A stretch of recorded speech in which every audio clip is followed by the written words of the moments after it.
Welcome to our channel. ఈరోజు మనతో పాటు ఉన్నారండి ఎండి ఆయుర్వేద డాక్టర్ సిఎస్ శ్వేత మ్యామ్.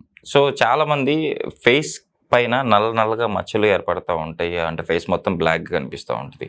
సో దీన్ని పిగ్మెంటేషన్ అంటారు కదండి. ఈ పిగ్మెంటేషన్ ప్రాబ్లమ్ పోగొట్టుకోవడానికి ఒక మంచి హోమ్ రెమెడీ అండ్ ఆయుర్వేదిక్లో మంచి ట్రీట్మెంట్ గురించి ఎక్స్ప్లెయిన్ చేస్తూ ఉంటున్నారు మేడం. సో మేడం ద్వారా విషయాలను తెలుసుకుందాం. నమస్తే మేడం. నమస్తే మేడం, పిగ్మెంటేషన్ అంటే కొంతమందికి ఫేస్ పైన, అంటే కొంతమందికి వన్ సైడే వస్తుంది, కొంతమంది ముక్కు పైన కూడా ఇట్లా బ్లాక్గా అవుతూ ఉంటుంది మేడం. కొంతమందికి మచ్చలు ఏర్పడేది అది బ్లాక్గా అవుతూ ఉంటాయి.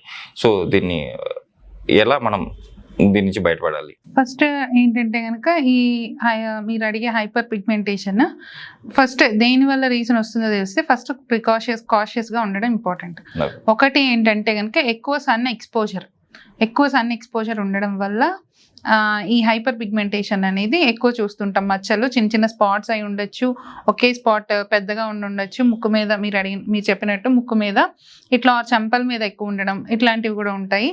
అండ్ అలాగే చిన్న చిన్న స్పాట్స్ ఎక్కువగా ఉండడం, బాగా హైపర్ అంటే ఏంటంటే బాగా మనకున్న పిగ్మెంటేషన్ కన్నా ఎక్కువగా ఉండడం. పిగ్మెంట్ అంటే మనకు స్కిన్ కి ఇచ్చే కలర్ సెల్స్. సో అవి గనక ఎక్కువగా జరుగుతుంటే హైపర్ పిగ్మెంటేషన్ అంటాం అనమాట. సో ఇది ఎక్కువగా ఉండడం ఎలా అంటే ఎక్కువ సన్ కి ఎక్స్పోజ్ అవ్వడము, ఎక్కువ హీట్ ఎక్స్పోజర్ చేయడము, అండ్ ఎక్కువ సెల్ బ్రైట్నెస్ ఎక్స్పోజర్కి. ఇంకోటి ఏంటంటే హార్మోనల్ డిస్టర్బెన్స్ ఎవరికైతే ఉంటాయో లేడీస్లో అయినా హార్మోనల్ డిస్టర్బెన్స్ ఎక్కువ ఉన్న వాళ్ళకి ఎక్కువ జరుగుతుంటుంది. And at the same time ఇంకా కొన్ని హార్మోనల్ పిల్స్ వాడుతూ ఉంటారు, కాంట్రాసెప్టివ్ పిల్స్ అని కానీ హార్మోనల్ పిల్స్, అలా వాళ్ళలో ఎక్కువ ఉంటుంది. అండ్ థైరాయిడ్ ఇష్యూ ఉన్న వాళ్ళలో, అంటే మీకు ఎప్పుడన్నా ఇది వచ్చింది అంటే మేబీ ఇవేమి కాకపోతే మీరేం వాడట్లేదు ఇట్లా లేదు అంటే థైరాయిడ్ ఇష్యూ అయినా చెక్ చేసుకోవాలి. లేదు అంటే కనుక హార్మోనల్ డిస్టర్బెన్సెస్ కానీ గ్యాస్ట్రైటిస్ ఎక్కువ ఉన్న వాళ్ళల్లో కూడా ఇవి ఎక్కువగా కనిపిస్తుంటాయి అన్నమాట.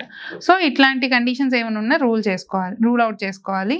And at the same time వీళ్ళు ఏం చేయాలి, మీరు అడిగిన దాంట్లో వీళ్ళు ఏమేమి చేయొచ్చు అంటే కనుక ఫస్ట్ మనకి మంజిష్టా అని కానీ అతి మధురం అంటే కొందరికి తెలిసి ఉండొచ్చు. ఈ మంజిష్టా అతి మధురంతో కలిసిన పౌడర్ కాంబినేషన్ చాలా బాగా పనిచేస్తుంది అనమాట వీటికి.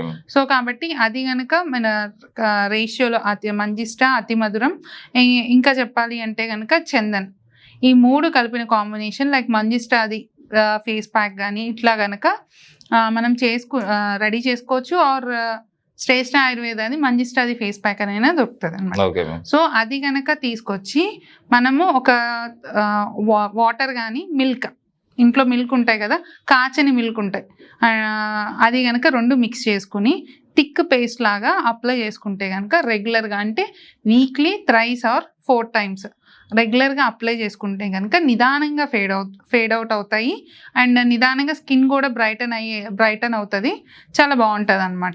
సో ఇది కనుక ఈ మంజిష్టాది ఫేస్ ప్యాక్ కనుక నేను చెప్పిన మంజిష్టాలో అతి మధురం ఉంటుంది, మంజిష్టా ఉంటుంది, చందన్ ఉంటుంది, మసూర్ ఉంటుంది, ఇట్లా ఈ కాంబినేషన్ కనుక వాడితే కనుక స్కిన్ బ్రైటన్ అవుతుంది, పిగ్మెంటేషన్ తగ్గుతుంది. ఓకే మేడం, మనం తీసుకునే ఫుడ్ కూడా అంటే మన కలర్ స్ట్రక్చర్ మారడానికి ఫేస్ పైన కారణం ఏంటది? మనం తీసుకునే ఫుడ్ ఆయుర్వేదిక్ ప్రకారం చెప్పాలంటే సాత్విక, రాజసిక, తామసిక అని 3 types. ఇప్పుడు మనం ఎలాగైతే బాడీలో వాత, పిత్త, కఫ ఉన్నాయో అలాగే ఫుడ్లో కూడా సాత్విక, రాజసిక, తామసిక అనే ఫుడ్ ఐటమ్స్ ఉంటాయన్నమాట. ఎప్పుడైతే కనుక రాజసిక అంటే కనుక ఎక్కువ స్పైస్ ఉన్న ఫుడ్, ఆయిలీ ఫుడ్, ఎవరైతే కారం ఎక్కువ వాడుతుంటారో ఇంట్లో కారం ఎక్కువ వాడే వాళ్ళలో ఇది ఎక్కువ చూస్తాం. నార్మల్ ఒక నార్మల్ స్పైస్ తినే వాళ్ళలో ఇది చాలా తక్కువ కనిపిస్తుంది. ఎవరైతే రాజసిక ఫుడ్ ఐటమ్స్ ఎక్కువ నాన్ వెజిటేరియన్ ఫుడ్స్, ఎక్కువ నాన్ వెజ్ తినేవాళ్ళు, అంటే ఇప్పుడు వీక్లీ 1 or 2 తినడం కరెక్టే, ఓకే, నో ఇష్యూ. ఎవరైతే డైలీ ఆర్ ఆల్టర్నేట్ డేస్, ఒక రోజు విడిచి రోజు ఏదో ఒక నాన్ వెజ్ ఫుడ్, అంటే ప్రాన్స్ అయినా కానివ్వండి, మటన్ అయినా కానివ్వండి, ఎవరైతే ఎక్కువ తీసుకుంటూ ఉంటారో అండ్ ఎవరైతే వాటిల్లో మసాలా అండ్ ఆయిల్ కన్సంప్షన్ ఎక్కువ చేస్తుంటారో వీళ్ళల్లో, అంటే మనం మాట్లాడిన ఈ సన్కి ఎక్స్పోజర్ ఇవన్నీ కాకుండా ఈ ఫుడ్ ఎక్కువ ఎవరైతే తీసుకుంటారో, ఎక్కువ కాఫీ ఇంటేక్ ఎవరికి ఉంటుందో, అంటే daily 1 cup of coffee good for health, మంచిదే. కానీ కాఫీ అండ్ టీ కన్సంప్షన్ ఎవరైతే ఎక్కువ చేస్తుంటారో, అండ్ జెంట్స్లో వచ్చేవి సిగరెట్ అండ్ ఆల్కహాల్ ఎవరైతే ఎక్కువ వాడుతుంటారో అంటే డైలీ ఒక 4-5 సిగరెట్స్ తీసుకునే వాళ్ళలో కూడా మనం ఇది ఎక్కువ చూస్తూ ఉంటాం. అబ్జర్వ్ చేసుకోండి, ఎవరైనా సరే ఇది తీసుకున్న వాళ్ళలో ఇది కూడా కనిపిస్తుంటుంది. సో అవి కనుక చేంజ్ చేసుకుంటే కనుక ఈ వాడుతూ అవి చేంజ్ చేసుకుని మనం చేసినా మనం రోజు ఇచ్చేది చేస్తూ ఉంటే కనుక ప్రాబ్లమ్ సాల్వ్ అవ్వడం చాలా కష్టం. సో ఇది బ్యాలెన్స్ చేసుకుంటే కనుక ఖచ్చితంగా తగ్గుతుంది అనమాట. మేడం, పిగ్మెంటేషన్ విషయానికి వస్తే మన కళ్ళ కింద వచ్చేది కూడా పిగ్మెంటేషన్ అయినా మన నిద్ర వల్ల వస్తుంది అంటారు కదా. సో నిద్రపోతే అంటే ఈ పిగ్మెంటేషన్ పోతుంది అది కళ్ళ కింద? డార్క్ సర్కిల్స్ మీరు అనేది. సో ఈ డార్క్ సర్కిల్స్ ఏంటంటే నిద్ర తక్కువ ఉన్న వాళ్ళకి ఇక్కడ ఏంటంటే మనకు సర్క్యులేషన్ తక్కువ అవుతుంది యాక్చువల్లీ. సో అలాంటి స్ట్రెస్ ఉన్న వాళ్ళకి ఐస్ కింద నల్లగా అనిపిస్తుంది అనమాట. సో ఇది పిగ్మెంటేషన్ వేరు, ఇది వేరు, రెండు వేరు. అక్కడ ఆక్సిజనేషన్ సరిగ్గా అందకపోవడం వల్ల, సర్క్యులేషన్ సరిగ్గా లేకపోవడం వల్ల డిఫరెంట్ ఈ మన స్ట్రెస్ కానీ ఇట్లాంటి ఎవరైనా చూడండి, ఒక రోజు నైట్ సరిగ్గా పడుకోకపోతే నెక్స్ట్ రోజు నిద్ర డార్క్ సర్కిల్ వస్తాయి. అలాగే మైగ్రెయిన్ ఉంటుంది, కొందరు మైగ్రెయిన్ వల్ల కూడా చాలా సివియర్గా పడుకోకపోవడం ఇట్లాగా ఉంటుంది అనమాట. పెయిన్, హెడ్ఏక్ వీళ్ళల్లో కూడా డార్క్ సర్కిల్స్ ఎక్కువ కనిపిస్తూ ఉంటాయి అనమాట. అదేంటంటే ఆక్సిజనేషన్ ఇవన్నీ సరిగ్గా అందకపోవడం వల్ల జరుగుతూ ఉంటుంది. దీనికి కూడా మనకి ఎక్స్టర్నల్ అప్లికేషన్స్ వల్ల కొంచెం మ్యాక్సిమం రిజల్ట్ ఉంటుంది.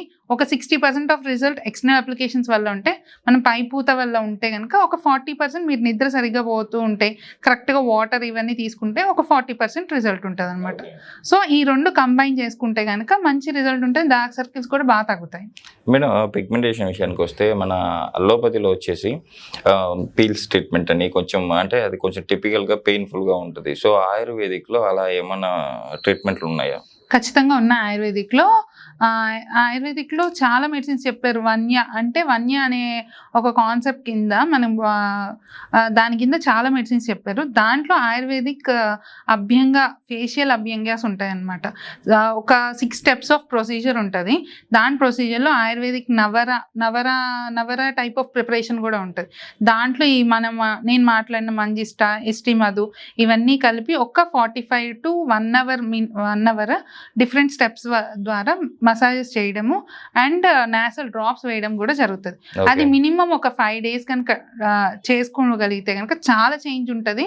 నేను రెగ్యులర్గా యాక్ని స్కార్స్ కూడా ఇప్పుడు మనకి ఏంటంటే ఒక మొటిమలు వచ్చి తగ్గిన స్కార్స్ కూడా నేను రీసెంట్గా ట్రీట్ చేయడం జరిగింది. చాలా చేంజ్ ఉంటుంది. సో మీరు ఈ హైపర్ పిగ్మెంటేషన్ కానీ, పింపుల్స్ కానీ, యాక్ని స్కార్స్ కానీ ఒక మినిమం ఒక 5 days ఆఫ్ ట్రీట్మెంట్ చేయించుకోగలిగితే కనుక చాలా డిఫరెన్స్ ఉంటుంది. మేడం, శ్రేష్ఠ ఆయుర్వేద మంజిష్టాది ఫేస్ ప్యాక్ గురించి కూడా మన ప్రేక్షకులను చాలా చక్కగా వివరించారు. కంపల్సరీ అంటే ఫేస్ పైన పిగ్మెంటేషన్ ఉన్న వాళ్ళు కంపల్సరీ అది బై చేసి వాళ్ళ పిగ్మెంటేషన్ ప్రాబ్లం నుంచి బయటపడతారని చెప్పి ఆశిద్దాం. Thank you ma'am.